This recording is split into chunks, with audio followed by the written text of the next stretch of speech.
ناظرین،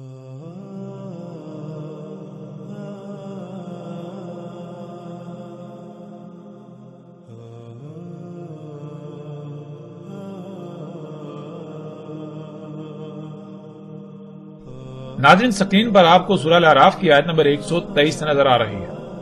اس آیت میں دیکھیں تو اس میں کیا ہے؟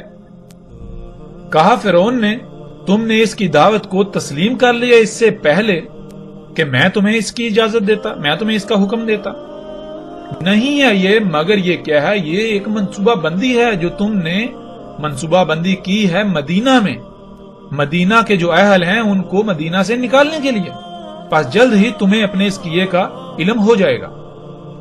ناظرین، اس آیت میں یہ سمجھا جاتا ہے کہ فرعون نے یہ کہا کہ تم نے مدینہ میں منصوبہ بندی، یہ سارا کچھ منصوبہ بندی کے تحت کیا تاکہ جو مدینہ کے اہل ہیں یعنی کہ آل فرعون، ان کو مدینہ سے نکال دیا جائے اور پیچھے مدینہ پر خود قبضہ کر لیا جائے۔ یعنی کہ آج اکثریت یہ سمجھتی ہے کہ لفظ مدینہ کا استعمال فرعون نے کیا، حالانکہ حقیقت یہ نہیں ہے۔ کیونکہ سب سے پہلی بات یہ کہ آپ غور کریں کہ کیا فرعون کی زبان عربی تھی؟ کیا اس وقت مصر میں عربی بولی جاتی تھی؟ جب فرعون کی زبان عربی تھی ہی نہیں تو پھر فرعون لفظ مدینہ کس طرح استعمال کر سکتا ہے؟ ناظرین، قرآن ان قوموں کا یا فرعون کا کلام نہیں ہے، قرآن اللہ کا کلام ہے۔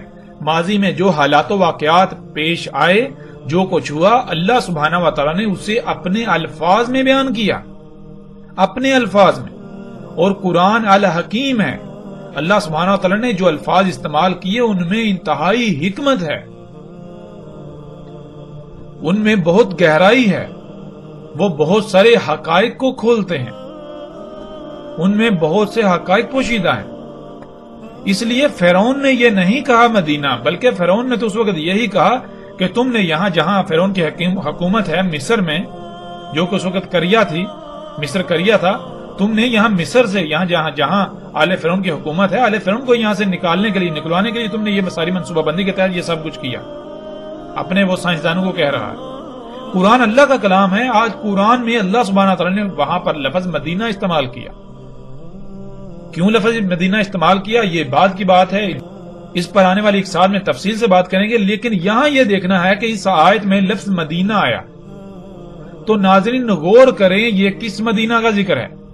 اگر مدینہ سے مراد یہی بستی ہے جو سعودی عرب میں موجود ہے، جس کا نام یثرب ہے، جس کو آج اکثریت مدینہ مدینہ کہتی ہے، تو پھر کیا آل فرعون کی حکومت یہاں تھی؟ موسیٰ علیہ السلام کو یہاں بھیجا گیا؟ کیا اس مدینے کا ذکر ہو رہا ہے؟ پھر اسی طرح جب ہم آگے بڑھیں تو آگے آپ کو مزید آیات ملیں گی۔ سورہ یوسف کی آیت نمبر 30 میں بھی آپ کو لفظ مدینہ ملے گا۔ یوسف علیہ السلام کہاں تھے، کہاں پر ان کو حکومتی عہدہ ملا؟ یہ سب جانتے ہیں کہ مصر کی بات ہے۔ یوسف علیہ السلام مصر میں گئے، وہ بکتے بکاتے مصر میں پہنچ گئے۔ مصر کے جو اعلی حکومتی عہدیدار ہے اس نے انہیں پالا، اس نے انہیں بڑا کیا۔ تو ناظرین اب غور کریں کہ یہاں بھی جب اللہ سبحانہ وتعالیٰ نے لفظ مدینہ استعمال کیا، اگر مدینہ سے مراد یہی بستی ہے، یہی شہر ہے، بلد ہے جسے آج آپ مدینہ کہتے ہیں، جو سعودی عرب موجود ہے، تو کیا یہ واقعہ یا یوسف علیہ السلام اس مدینہ میں آئے؟ کیا یہ واقعہ اس مدینہ کا ہے؟ اسی طرح آپ سورہ الکہف میں دیکھتے ہیں کہ اصحاب کہف کا واقعہ، اس واقعے میں بھی جب آپ دیکھیں تو اس میں بھی لفظ مدینہ کا استعمال ہوا۔ تو ناظرین غور کریں پھر وہی سوال کہ کیا اصحاب کہف اس مدینے میں تھے جسے آج آپ مدینہ کہتے ہیں، یا پھر اللہ سبحانہ تعالیٰ کس بستی کو، کس خطے کو مدینہ کہہ رہے ہیں؟ یعنی کہ اس وقت اسے مدینہ نہیں کہا جاتا تھا، یا فرعون کے وقت بھی مصر کو مدینہ نہیں کہا جاتا تھا، مصر ہی کہا جاتا تھا۔ اب اللہ تعالیٰ اسے یا تو کریا کہیں گے یا پھر مدینہ کہیں گے۔ جب تک وہاں فرعون کی حکومت تھی تو تب تک یعنی فرعون جب تک وہاں کا رب تھا تو وہ مدینہ نہیں، وہ کریا ہے۔ پھر جب وہاں رب اللہ کو بنا لیا جاتا ہے، اللہ رب بن جاتا ہے، تو وہ مدینہ کہلائے گا۔ اس لیے اللہ سبحانہ تعالیٰ نے وہاں پر مدینہ لفظ استعمال کیا۔ جب مصر ظاہری طور پر تو ابھی فرعون کے ہاتھ میں تھا، لیکن حقیقت یہ تھی کہ اب فرعون کا انجام اس کے سر پر آ چکا ہے، مدینہ یعنی مصر جو ہے فرعون کے ہاتھوں سے نکل چکا ہے، اب مصر جو ہے وہ مدینہ بن چکا ہے اللہ کے قانون میں۔ بالکل اس طرح ناظرین غور کریں، قرآن میں باقی جتنے بھی مقامات ہیں ان پر جو مدینہ کا ذکر آیا، ان میں جو مدینہ کا ذکر آیا، کیا وہ اس مدینہ کا ذکر ہے؟ جیسے سورہ الکہف میں دیکھیں موسیٰ علیہ السلام اور اللہ کے جو عبد ہیں ان کا واقعہ ہے، تو اس میں کیا ہے، انہوں نے جو ایک دیوار جو ہے وہ سیدھی کی، تو انہوں نے کیا کہا، یہ دیوار کن دو لڑکوں کی ہے جو یتیم ہیں؟ وہاں بھی لفظ مدینہ کا آیت میں آپ دیکھ سکتے ہیں۔ تو کیا وہ موسیٰ علیہ السلام اور اللہ کے عبد کیا وہ اس مدینہ میں آئے تھے جسے آج آپ مدینہ کہتے ہیں، جو سعودی عرب کی بستی ہے؟ اب غور کریں کہ کیا اس وقت کے لوگ اسے مدینہ کہتے ہوں گے؟ نہیں، بلکہ قرآن میں اللہ سبحانہ وتعالیٰ اسے مدینہ کہہ رہے ہیں۔ وہ بستی جو ہے وہ کسی اور نام سے جانی پہچانی جاتی تھی۔ جیسے مثال کے طور پر آج آپ مختلف نام استعمال کرتے ہیں، کابل، کراچی، لاہور، فلاں فلاں، اس طرح جو نام استعمال کرتے ہیں، کل کو جب مثال کے طور پر آپ تصور کریں کہ اگر دنیا، یعنی کہ اگر ساتھ نہ آنی ہو، دنیا آگے اور چلنی ہو، اور امت نے آنا ہو، اور قوم نے آنا ہو، یہ قوم جب ہلاک ہو، یہ امت جب ختم ہو، تو آگے آنے والی قوم کو جب اللہ تعالیٰ ہدایات دیں تو اللہ تعالیٰ کیا بتائیں گے؟ کیا اللہ تعالیٰ یہ کہیں گے کابل میں ایسا ہوا تھا؟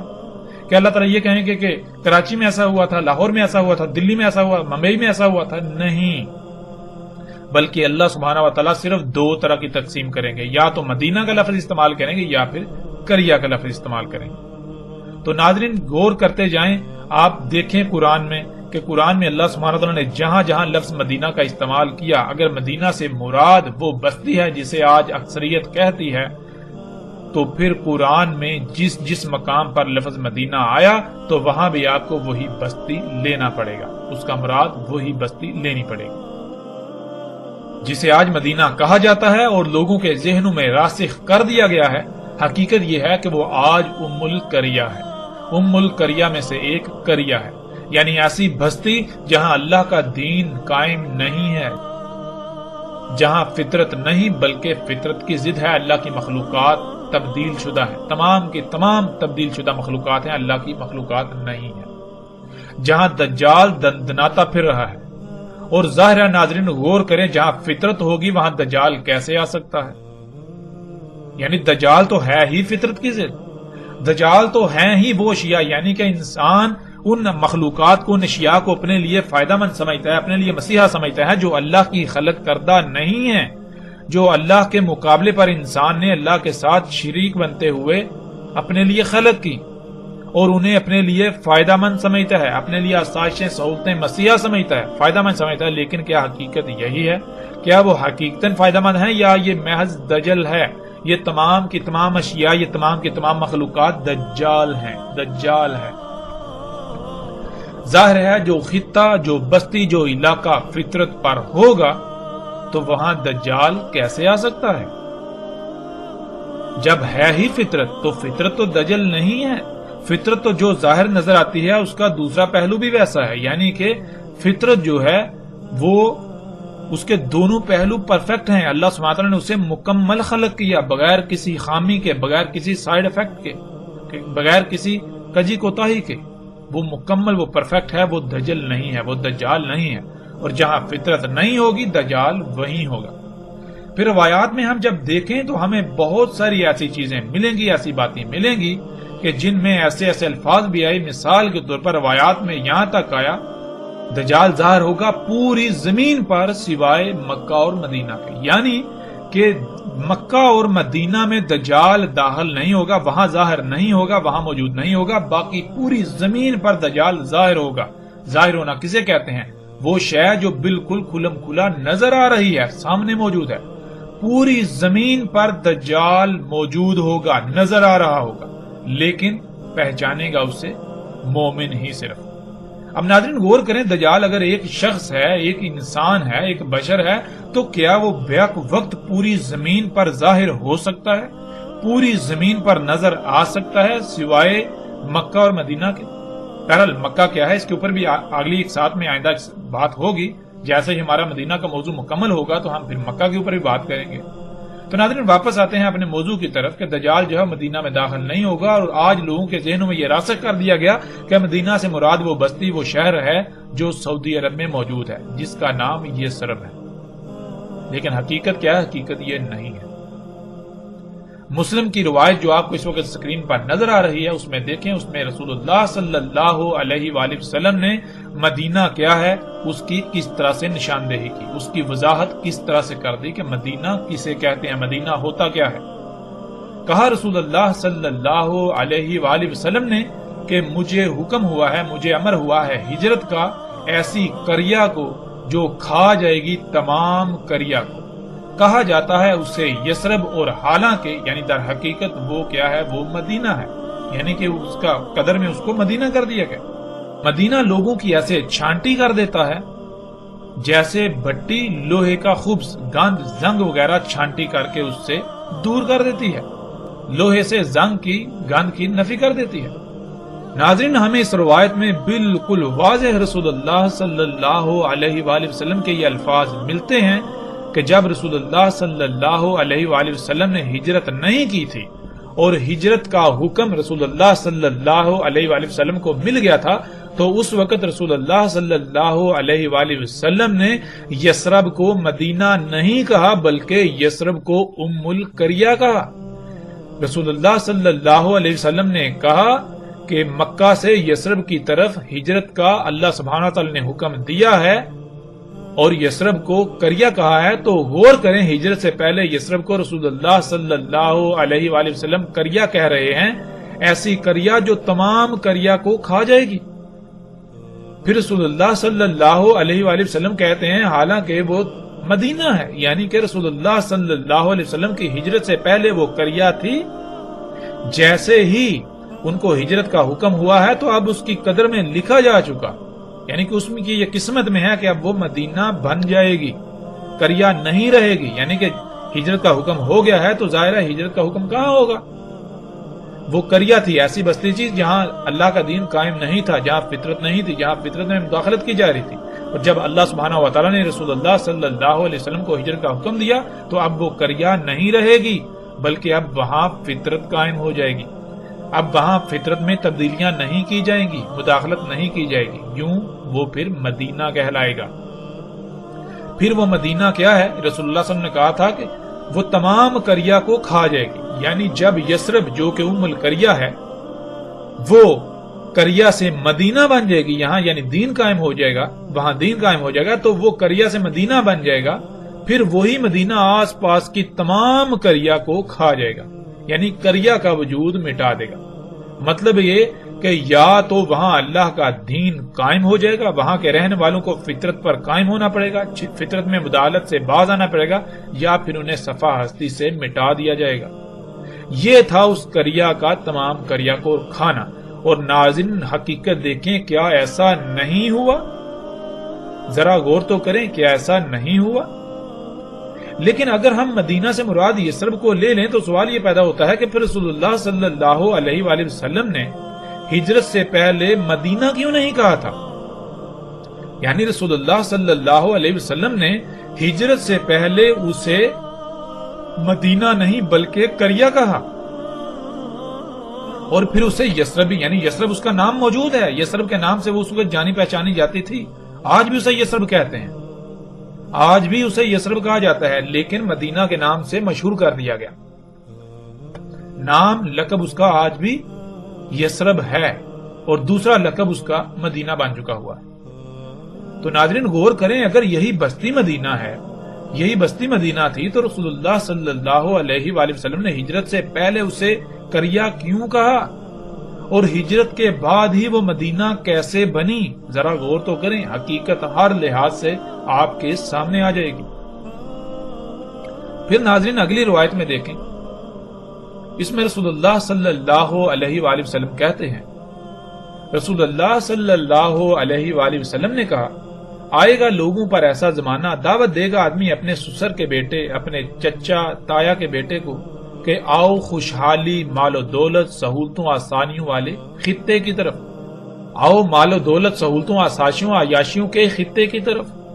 اور مدینہ یعنی جہاں اللہ کا دین قائم ہوگا، یعنی جو خطہ، جو بستی فطرت پر ہوگا، خیر ہوگا وہ خطہ ان کے لیے۔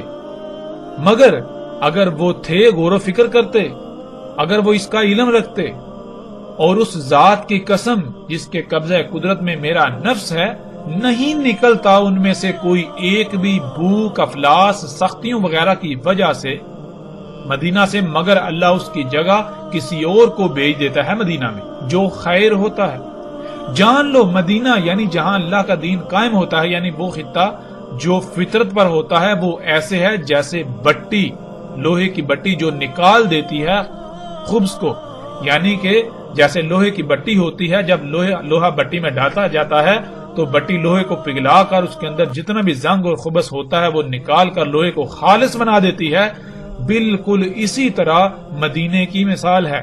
مدینہ ایسی جگہ ہوتی ہے، ایسا خطہ ہوتا ہے کہ جو اس کی سختیاں جو ہیں وہ اپنے اندر سے رائی برابر بھی جس کے اندر نفاق ہوتا ہے اسے نکال دیتی ہیں۔ مدینے کے اندر صرف خالص مومن ہی رہ سکتے ہیں۔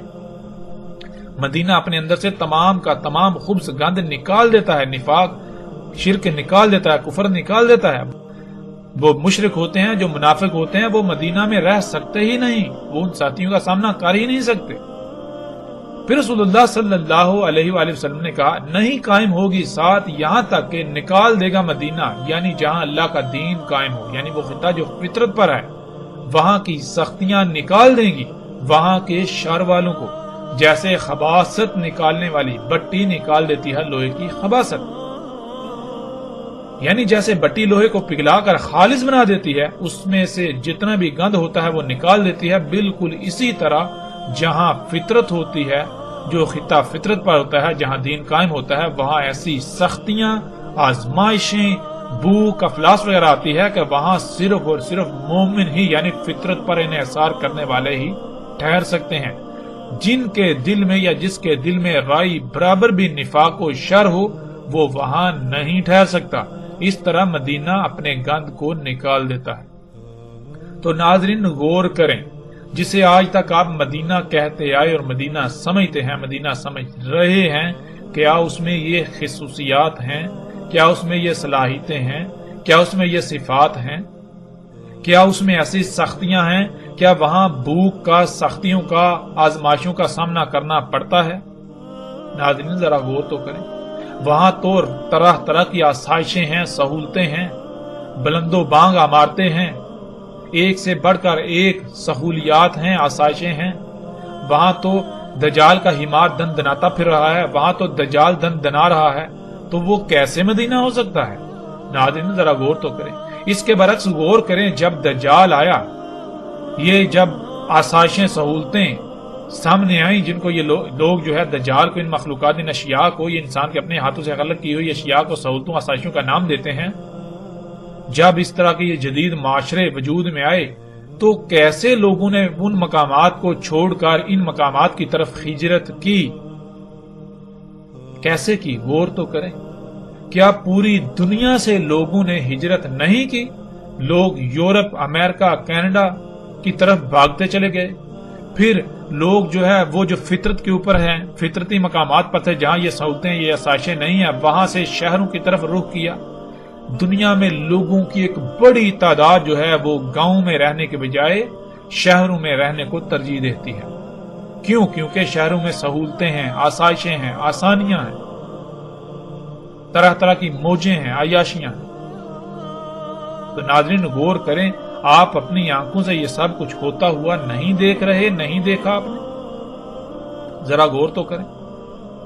پھر اسی طرح ناظرین آگے بڑھتے ہیں اور غور کرتے ہیں، مزید روایت ہے، آپ سکرین پر روایت کو دیکھ رہے ہیں۔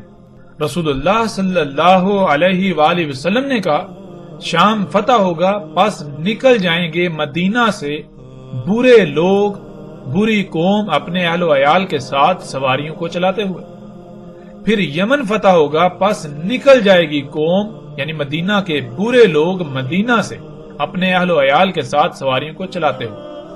پھر عراق فتح ہوگا، پس نکل جائیں گے برے لوگ، بری قوم مدینے سے اپنے اہل و عیال کے ساتھ سواریوں کو چلاتے ہوئے، اور مدینہ خیر تھا ان کے لیے اگر وہ غور و فکر کرتے تو انہیں اس بات کا علم ہوتا۔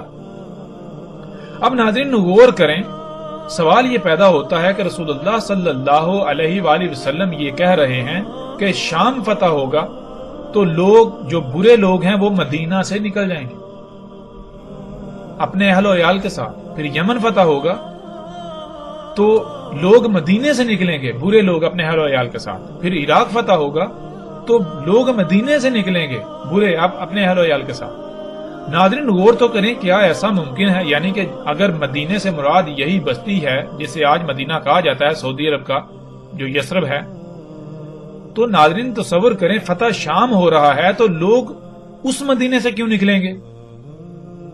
پھر فتح جو ہے وہ یمن ہو رہا ہے تو لوگ اس مدینے سے کیوں نکلیں گے؟ فتح عراق ہو رہا ہے تو لوگ اس مدینے سے کیوں نکلیں گے؟ ناظرین ذرا غور کریں، کیا اس بات کا جواب کسی کے پاس ہے؟ یعنی کہ زلزلہ امریکہ میں آ رہا ہے اور نقصان پاکستان میں ہو رہا ہے، جنگ شام میں ہو رہی ہے اور لوگ پاکستان میں مر رہے ہیں۔ ناظرین کیا ایسا ممکن ہے؟ زلزلہ آسٹریلیا میں آئے، دنیا کے ایک کونے میں آئے، اور زلزلے سے نقصان کہاں ہو رہا ہے؟ جی پاکستان میں ہو رہا ہے۔ کیا ایسا ممکن ہے؟ ناظرین غور تو کریں، اس کا جواب بالکل واضح ہے۔ جیسے رسول اللہ صلی اللہ علیہ وآلہ وسلم نے کہا تھا، ہجرت سے پہلے یثرب کو کریا کہا، ہجرت کے بعد وہ مدینہ بن گئی۔ بالکل اسی طرح شام فتح ہوگا تو ناظرین شام فتح کن کے ہاتھوں ہوگا؟ غور تو کریں، کن کے ہاتھوں شام کے فتح ہونے کی بشارت رسول اللہ صلی اللہ علیہ وسلم نے دی تھی؟ رسول اللہ صلی اللہ علیہ وسلم نے تو مومنوں کو کہا تھا کہ تم جو ہے وہ شام پر چڑھائی کرو گے تو اسے فتح کر دو گے، یعنی کہ شام فتح سے پہلے، مومنوں کے ہاتھ آنے سے پہلے کریا ہوگی۔ شام پہلے کریا تھا، رسول اللہ صلی اللہ علیہ وآلہ وسلم کی موجودگی میں شام کریا تھا، یمن کریا تھا، عراق کریا تھا۔ تو جب مومن اسے فتح کریں گے تو وہاں فطرت قائم ہوگی، یعنی وہ پھر کریا نہیں رہے گا، شام مدینہ بن جائے گا۔ جب شام مدینہ بنے گا تو مدینے میں یعنی پہ فطرت کے اوپر قائم ہونا آسان تو نہیں ہے۔ جو لوگ خواہشات کی اتباع کرتے ہیں پھر ان کی خواہشات کیسے پوری ہوں گی؟ وہ کیسے سختیوں کا سامنا کرنا پڑیں گے؟ ظاہر ہے پھر تو وہ ان علاقوں کی طرف ہجرت کریں گے جہاں ان کی خواہشات پوری ہوں، جہاں ان کو آسائشیں مل سکیں، ان کو سہولتیں مل سکیں، جہاں وہ اپنی خواہشات کے مطابق زندگی گزار سکیں۔ اسی طرح یمن فتح ہونے سے پہلے کریا ہے، ایک خطہ ہے جسے لوگ یمن کے نام سے جانتے ہیں، اس کا لقب، اس کا نام یمن ہے، لیکن اس کا اسم کریا ہے۔ جب مومنوں کے ہاتھ میں آئے گا تو وہاں فطرت قائم ہو جائے گی، یعنی فطرت میں چھیڑ چھاڑ روک دی جائے گی، تو وہ مدینہ کہلائے گا، مدینہ بن جائے گا۔ جب یمن مدینہ بنے گا تو ظاہر ہے پھر مدینے میں برے لوگ کیسے رہ سکتے ہیں؟ جن کے اندر رائے برابر بھی نفاق ہو وہ کیسے رہ سکتے ہیں مدینے میں؟ اس طرح ناظرین جب فتح عراق ہوگا تو عراق فتح ہونے سے پہلے کریا ہے۔ جیسے مثال کے طور پر ایک شخص ہے تو اس کا نام لکشمن ہو، اس کا نام لکشمن ہو، اس کا لقب لکشمن ہو، وہ ایمان لانے سے پہلے مشرک ہے، مشرک کہلائے گا، لیکن جب وہ ایمان لے آئے گا تو پھر وہ مومن کہلائے گا۔ بالکل اسی طرح ایک بستی، ایک خطہ جب وہ فطرت پر نہیں ہے، وہاں پر اللہ کی مخلوقات میں یعنی فطرت میں تبدیلیاں کی جا رہی ہیں تو وہ کریا کہلائے گی، اس کا اسم کریا ہے۔ جب وہاں دین قائم ہوگا، وہ فطرت پر ہوگی، وہ فطرت پر خطہ ہوگا تو اسے مدینہ کہا جائے گا۔ اور فطرت پر قائم ہونا کیا آسان ہے؟ ناظرین غور کریں، آج اگر کوئی خطہ فطرت پر قائم ہو تو وہاں آپ جا کر زندگی گزار سکتے ہیں؟ ذرا غور تو کریں، آپ کو وہاں کیسے زندگی گزارنا پڑے گی؟ ناظرین ذرا غور تو کریں، کیا ان سختیوں کا سامنا آپ کر پائیں گے؟ ظاہر ہے ان سختیوں کا سامنا صرف اور صرف وہی لوگ کر پائیں گے جو خالص اللہ کے غلام ہوں گے۔ ان کو علم ہے کہ ہم نے اللہ کے ساتھ ایک رائے برابر بھی شرک نہیں کرنا۔ شرک کیا ہے؟ یعنی کہ اللہ ہمارا رب ہے، اس نے ہمیں خلق کیا، ہماری ضروریات اسی نے جیسی ضروریات خلق کی ہم ویسے ہی استعمال کریں گے، ویسی ضروریات سے اپنی زندگی گزاریں گے۔ اب ہم اس کے ساتھ شرک نہیں کریں گے، یعنی کہ کسی اور کی ضروریات کو استعمال نہیں کریں گے، اس کے مقام پر کسی اور کو نہیں لائیں گے۔ تو ناظرین غور کریں، حقیقت ہر لحاظ سے بالکل آپ کے سامنے ہے۔ اس روایت کو جب آپ پڑھیں، اپنے سامنے رکھیں تو کئی سوالات پیدا ہوتے ہیں، جن میں سب سے پہلا سوال یہ ہے کہ فتح شام ہو رہا ہے اور لوگ مدینے سے نکل رہے ہیں جو کہ برے لوگ ہیں۔ پھر فتح یمن ہو رہا ہے تو مدینے سے برے لوگ نکل رہے ہیں۔ پھر فتح عراق ہو رہا ہے تو مدینے سے برے نکل رہے ہیں۔ ایسا کیسے ہو سکتا ہے؟ یعنی اگر مدینہ سے مراد حجاز جسے آج سعودی عرب کہا جاتا ہے، اس کی بستی یثرب ہے جسے آج مدینہ کہا جاتا ہے، تو پھر یہ بات عقل میں نہیں آ سکتی اور نہیں آئے گی۔ بالکل ایسی ہی بات کہ آپ کہیں کہ بھوک مجھے لگی ہے اور کھانا میرے ہمسائے نے کھایا، زلزلہ مشرق میں آیا اور اس زلزلے کی وجہ سے نقصان مغرب میں ہوا۔ متاثر مغرب کے لوگ ہوئے، یہ کیسے ممکن ہے؟ حالانکہ رسول اللہ صلی اللہ علیہ وآلہ وسلم نے بہت ہی لاجواب خبر دی تھی جو آج ہم اپنی آنکھوں سے دیکھ رہے ہیں۔ ناظرین، مدینہ کیا ہے؟ رسول اللہ صلی اللہ علیہ وآلہ وسلم نے خود اس کی کھول کھول کر وضاحت کر دی۔ اس کے علاوہ قرآن میں اللہ سبحانہ و تعالیٰ نے بھی مدینہ کی کھول کھول کر ہر لحاظ سے وضاحت کر دی۔ اب حقائق اتنے کھل جانے کے باوجود بھی اگر لوگ اپنی ضد پر قائم رہیں گے، اگر سب کچھ کھل کر سامنے آ جانے کے باوجود بھی وہ اپنی آنکھیں بند کریں گے، وہ اندھے بنے رہیں گے، تو پھر ایسا کرنے والے جان لیں کہ وہ نقصان صرف اور صرف اپنا ہی کریں گے۔ ان قریب انہیں اس کا علم ہو جائے گا، وہ اپنی آنکھوں سے حقیقت کو دیکھ لیں گے۔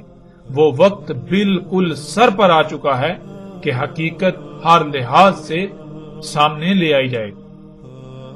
وہ وقت جب آنکھیں پھٹی کی پھٹی رہ جائیں گی۔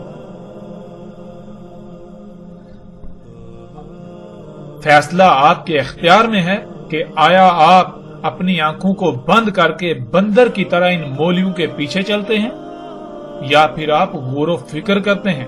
اللہ سبحانہ و تعالیٰ نے قرآن میں بار بار غور و فکر کا کہا، بار بار غور و فکر کا کہا۔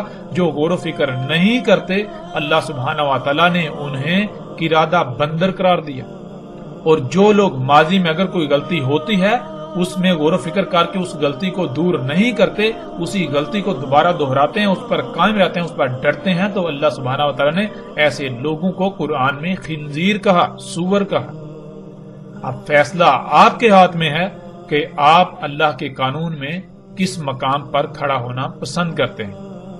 آپ آنکھیں بند کر کے سور و بندر کی طرح انہی ملاؤں کے پیچھے چلتے ہیں، یا پھر حق کو ہر لحاظ سے کھلنے کے بعد اس کو تسلیم کرتے ہیں، غور و فکر کرتے ہیں۔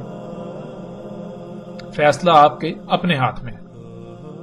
کئی روایات میں رسول اللہ صلی اللہ علیہ وآلہ وسلم نے اسی وقت کے بارے میں کہا تھا، اس وقت دین پر قائم ہونا ایسے ہی ہوگا جیسے کہ جلتا ہوا انگارہ اپنی مٹھی میں لینا۔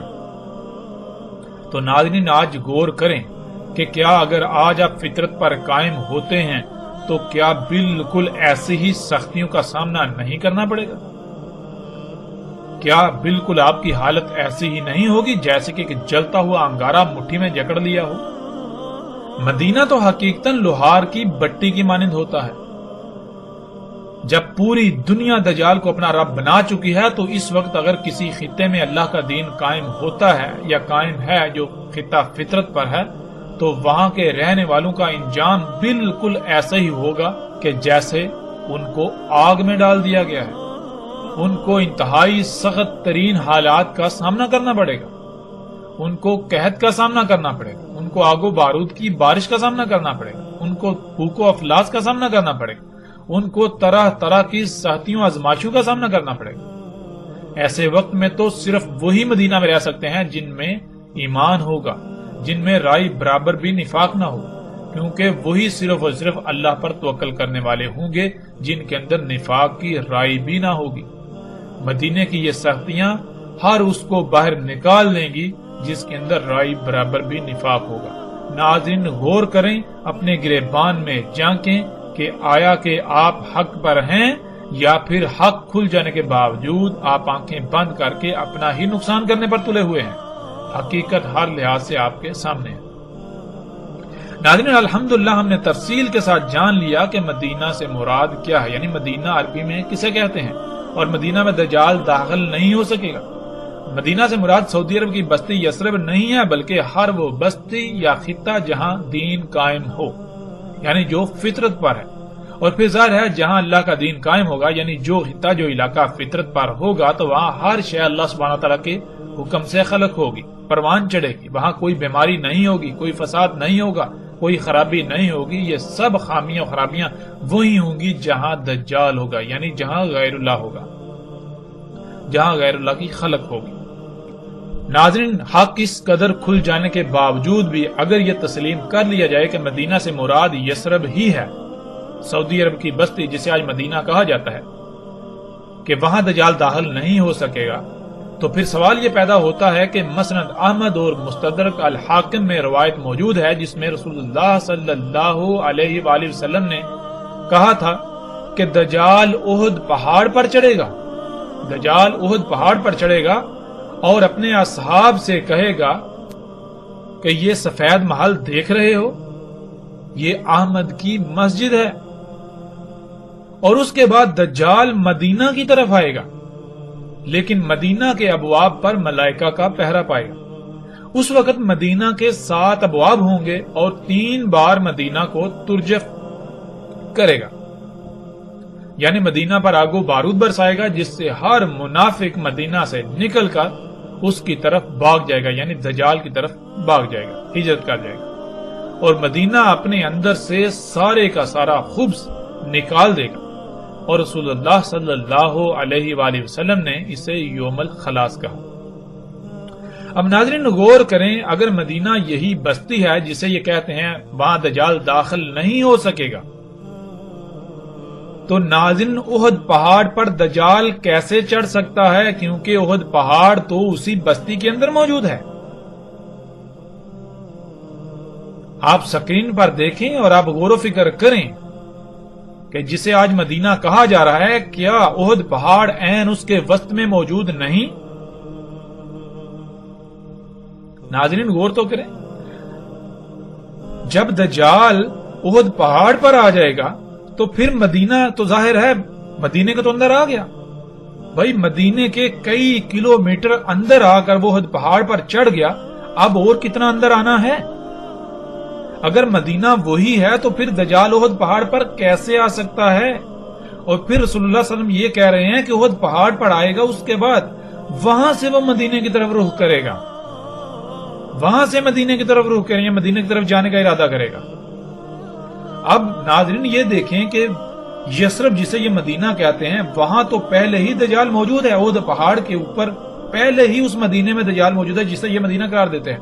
اب وہاں سے مدینے کی طرف جائے گا، مدینے کا رخ کرے گا، تو ناظرین غور کریں، پھر یہ مدینہ ہے یا مدینہ کوئی اور ہے؟ یہ تو بات بالکل واضح ہوتی ہے کہ یہ مدینہ نہیں ہوگا اس وقت مدینہ کچھ اور ہوگا، کوئی اور خطہ ہوگا، اور مدینہ کے 7 ابواب ہوں گے اس وقت، ان پر ملائکہ کا پہرا ہوگا۔ ناظرین ابواب باب کی جمع ہے، باب کا ترجمہ دروازہ کیا جاتا ہے، دروازے کو باب نہیں کہتے۔ باب عربی میں کسے کہتے ہیں اس کا ذکر بھی ہم پیچھے کئی مقامات پر کر چکے ہیں۔ باب کسی مادی دروازے کو نہیں کہتے، بلکہ باب کہتے ہیں داخل ہونے یا نکلنے کے مقام کو۔ قرآن میں اللہ سبحانہ وتعالی نے کئی مقامات پر لفظ اولی الالباب کا، جو باب کو اپنا ولی بناتے ہیں، اپنے مشن میں اپنا معاونکار بناتے ہیں، ان کے لیے ہدایت ہے، وہ حق کو سمجھ سکتے ہیں۔ تو کیا ناظرین لوگوں کے دماغوں میں سر میں دروازے ہوتے ہیں؟ اس طرح کے دروازے مادی دروازے ہوتے ہیں؟ نہیں۔ جیسے اگر کسی کے ذہن میں کوئی بات ڈالنی چاہیں اور وہ انسان اس بات کو تسلیم نہ کر رہا ہو، یعنی اسے اپنے دماغ میں داخل نہ ہونے دے رہا ہو، تو اس کی کسی کمزوری کو سامنے رکھ کر اس کمزوری کا فائدہ اٹھاتے ہوئے یا کسی دلیل کی بنیاد پر اس بات کو اس انسان کے دماغ میں داخل کر دی جائے، داخل کرنا، تو وہ کمزوری یا وہ دلیل باب کہلائے گی۔ دجال یعنی یہ ٹیکنالوجی، یہ ایجادات مدینہ جہاں دین قائم ہے، جو فطرت ہے، وہاں داخل ہونے کی کوشش کرے گا تو 7 ویک پوائنٹ ہوں گے، یعنی 7 رستے ہوں گے، 7 باب ہوں گے، یعنی کہ ٹیکنالوجی کے وہاں داخل ہونے کے 7 رستے ہوں گے، 7 ایسے پوائنٹس ہوں گے، 7 ایسی کمزوریاں ہوں گی، یعنی کہ مدینے کے 7 ویک پوائنٹس ہوں گے جن کا فائدہ اٹھاتے ہوئے یہ مخلوقات وہاں داخل ہوں گی، داخل ہونے کی کوشش کریں گی۔ ایسا ہرگز نہیں ہے کہ وہ 7 فزیکلی دروازے مادی دروازے، نہیں، بالکل نہیں۔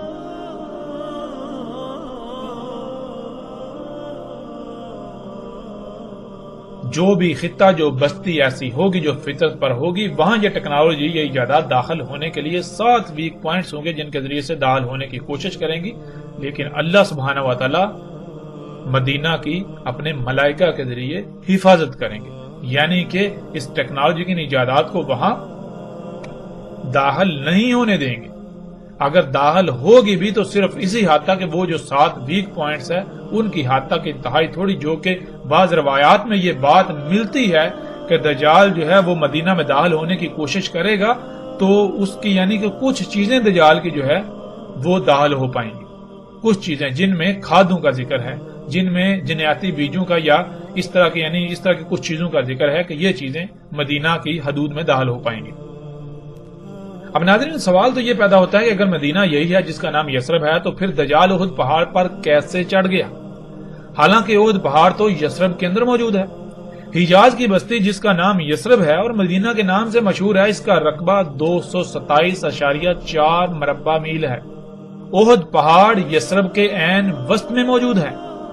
احد پہاڑ مسجد نبوی سے صرف 3.52 کلومیٹر کی دوری پر ہے. اس کے برعکس مسجد قباء جو کہ یثرب میں ہی موجود ہے وہ احد پہاڑ سے بھی آگے مسجد نبوی سے 11.4 کلومیٹر کی دوری پر واقع ہے. یعنی احد پہاڑ تو یثرب کے درمیان واقع ہے، یثرب کے وسط میں موجود ہے.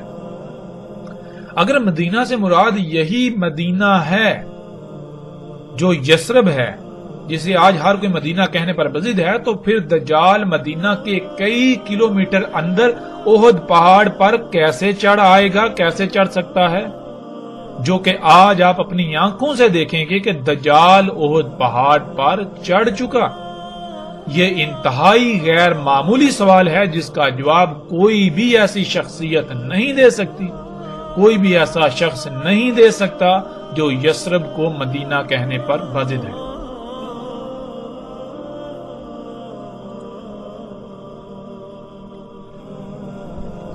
ناظرین جیسے جیسے ہم آگے بڑھیں گے تو آگے ایسی روایات بھی آئیں گی جن میں رسول اللہ صلی اللہ علیہ وآلہ وسلم کے یہ الفاظ ملیں گے کہ رسول اللہ صلی اللہ علیہ وآلہ وسلم نے اس وقت کے بارے میں کہا تھا کہ اس وقت الحجاز سے نکل جانا.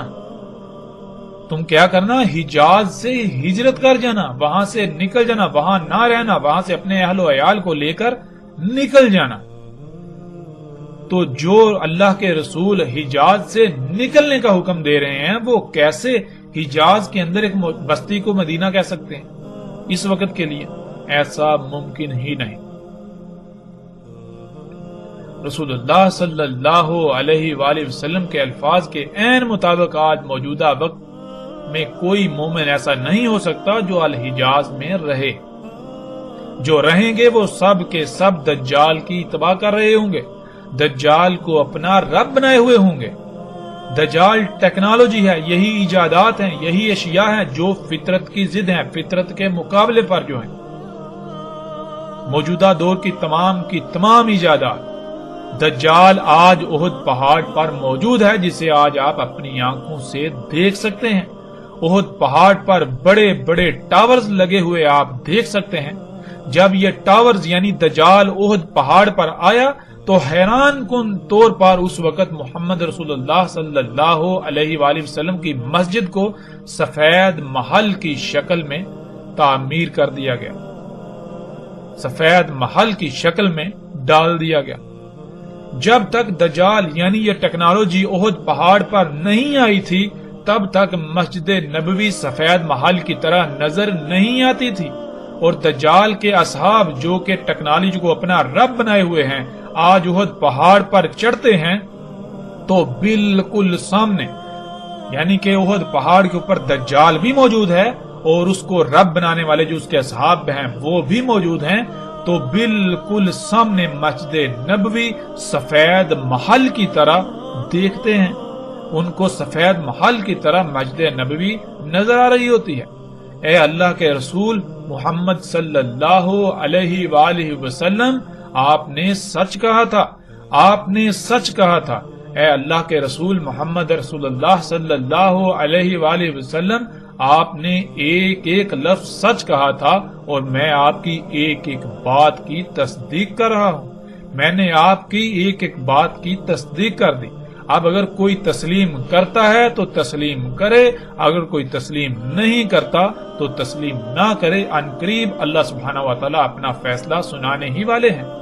ناظرین، آپ سکرین پر نظر آنے والی تصاویر میں دیکھ سکتے ہیں کہ دجال کے اصحاب، دجال کے ساتھی، یعنی جن لوگوں نے دجال کو اپنا رب بنایا ہوا ہے، جو اپنی ضروریات کو پورا کرنے کے لیے انہی مصنوعی اشیاء پر توکل کرتے ہیں، انہی پر انحصار کرتے ہیں، انہی سے اپنی ضروریات پوری کرتے ہیں، وہ جب احد پہاڑ پر چڑھتے ہیں تو وہ سامنے مسجد نبوی کو بالکل سفید محل کی طرح دیکھتے ہیں۔ آج مسجد نبوی احد پہاڑ سے بالکل سفید محل کی طرح نظر آتی ہے۔ سیٹلائٹ سے لی گئی تصاویر بھی آپ کے سامنے ہیں۔ آپ گوگل ارتھ سے سیٹلائٹ سے لی گئی تصویر کو بھی خود اپنی آنکھوں سے دیکھ سکتے ہیں اور احد پہاڑ پر کھڑے ہو کر بھی اپنی آنکھوں سے یہ مشاہدہ کر سکتے ہیں۔ یثرب میں آج ہر طرف ٹیکنالوجی یعنی دجال دندناتا نظر آتا ہے۔ آج یثرب مدینہ نہیں بلکہ قریہ ہے، اور قریہ نہیں بلکہ ام القریہ ہے۔ جو قریہ ہیں ان کی ماں ہے یہ۔ جیسے رسول اللہ صلی اللہ علیہ وآلہ وسلم نے کہا تھا کہ دین اجنبی تھا اور عنقریب دوبارہ اجنبی ہو جائے گا، تو جب دین اجنبی تھا رسول اللہ صلی اللہ علیہ وآلہ وسلم کی بعثت سے پہلے، جب دین اجنبی تھا تو اس وقت یثرب قریہ تھی، تو پھر جب دوبارہ دین اجنبی ہو جائے گا تو کیا یثرب مدینہ رہے گا یا پھر قریہ بن جائے گا؟ ناظرین، جس زاویے سے، جس پہلو سے بھی آپ غور کریں، حقیقت آپ کے بالکل سامنے ہے۔ جب دین دوبارہ اپنی اسی حالت میں لوٹ جائے گا تو پھر یثرب کیسے مدینہ رہ سکتا ہے؟ پھر یثرب کس طرح مدینہ ہو سکتا ہے؟ ذرا غور تو کریں۔ ناظرین، حقائق ہر لحاظ سے آپ کے سامنے ہیں۔ اس کے علاوہ بھی بہت سے دلائل ہیں، لیکن اگر ہم ان پر بات کریں گے تو ہمارا موضوع مزید لمبا ہو جائے گا۔ اب تک جو حقائق ہم سامنے لا چکے ہیں، ہم یہ بات ہر لحاظ سے ثابت کر چکے ہیں کہ سعودی عرب کی بستی، سعودی عرب کا شہر مدینہ نہیں ہے، اور دنیا کی کوئی طاقت ہماری اس بات کا رد نہیں کر سکتی۔ دنیا کا کوئی شخص اس کا رد نہیں کر سکتا۔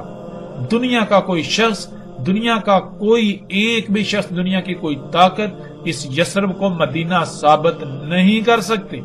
اللہ کے فضل سے جن لوگوں نے آج تک گمراہ کیا، ان کی حقیقت آپ کے بالکل سامنے آ چکی۔ جیسے جیسے ہم آگے بڑھیں گے تو اللہ کے فضل سے مزید ایسے ایسے حقائق آپ کے سامنے آئیں گے کہ آپ دنگ رہ جائیں گے، آپ چونک جائیں گے کہ ان حقائق کو آپ سے کیوں چھپایا گیا۔ بہرحال اس میں صرف اس طبقے کا ہی قصور نہیں، اس میں آپ کا بھی قصور ہے کہ آپ بندروں کی طرح ان لوگوں کے پیچھے پیچھے اس طرح چلتے ہیں کہ جیسے بندر کسی کی نقل کرتا ہے، خود سے غور و فکر نہیں کرتا۔ آپ بھی خود سے غور و فکر نہیں کرتے، آپ اپنی آنکھیں بند کر کے ان لوگوں پر اس طرح اعتماد کر رہے ہیں کہ جیسے کہ یہ اللہ کے بھیجے ہوئے ہیں، یہ اللہ کے رسول ہیں۔ جب یہ اللہ کے رسول نہیں ہیں تو آپ کیوں ان لوگوں پر اعتماد کر رہے ہیں آنکھیں بند کر؟ آپ خود سے غور و فکر کیوں نہیں کرتے؟ قرآن میں اللہ سبحانہ و تعالیٰ نے بار بار بار بار اس کے اوپر زور دیا کہ غور و فکر کرو، غور و فکر کرو، غور و فکر کرو، اندھوں کی طرح اپنے آباء و اجداد کے پیچھے نہ چلو، ان لوگوں کے پیچھے نہ چلو۔ تو ناظرین، پھر قصور کس کا؟ قصور اس طبقے سے بڑھ کر تو پھر آپ کا اپنا بن جاتا ہے۔ ذرا غور تو کریں۔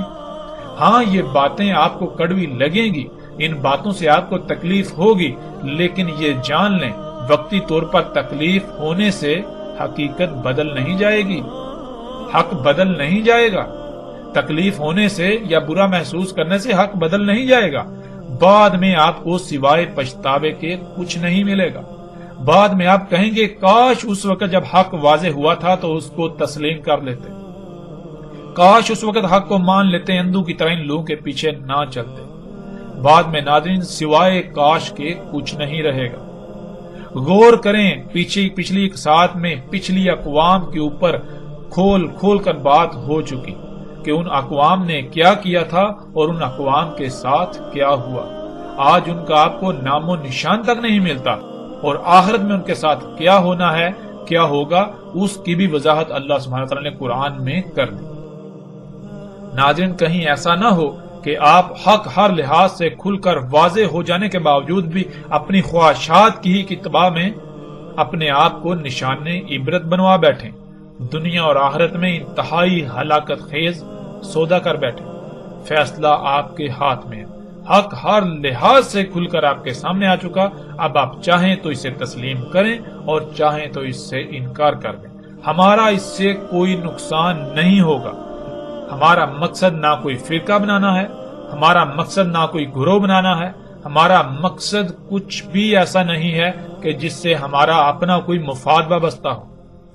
ہمارا مقصد ہے تو صرف اور صرف یہ ہے کہ اللہ سبحانہ وتعالی نے ہمارے اوپر یہ ذمہ داری عائد کی کہ ہم اس حق کو پہنچا دیں، اس دعوت کو پہنچا دیں، تو ہمارے ذمے صرف اور صرف اس پیغام کو، اس دعوت کو، اس حق کو پہنچا دینا ہے۔